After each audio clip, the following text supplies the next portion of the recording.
સાયલા તાલુકાના મોટી મોરસલ ગામની વ્યાજબી ભાવના સંચાલક દ્વારા સરકારી અનાજના જથ્થાના કાળા બજાર કરતો મુદ્દામાલ ચોટીલા નાયબ કલેક્ટર દ્વારા જપ્ત કરવામાં આવ્યો.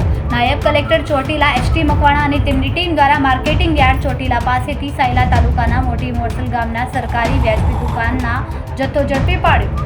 સંચાલક શૈલેષભાઈ હરજીભાઈ ડાબી રહે મોટી મોરસલ સરકારી અનાજનો જથ્થો છકડો વાહનમાં ભરીને કાળા બજાર કરીને ચોટીલા માર્કેટિંગ યાર્ડમાં વેચાણ કરવા માટે આવ્યો હતો. આ સરકારી જથ્થો વિશાલભાઈ વજાભાઈ ડાબી સાયલા તાલુકાના મોટી મોરસલ ગામનો છકડા વાહનમાં ભરીને માર્કેટિંગ યાર્ડ ચોટીલા ખાતે કાળા બજાર કરીને વેચાણ કરવાના હેતુથી લાવ્યા હતા. જેમાં 15 કટ્ટા ઘઉંના એક છકડો વાહન નંબર GJ13V6234 મળીને કુલ 1,81,000નો મુદ્દામાલ જપ્ત કરવામાં આવ્યો. જે મુદ્દામાલ પૈકી સરકારી અનાજના 15 ઘઉંના કટ્ટા સરકારી ગોડાઉન ચોટીલા ખાતે તેમજ છકડો વાહન મામલતદાર કચેરી ચોટીલા ખાતે ખસેડવામાં આવ્યો.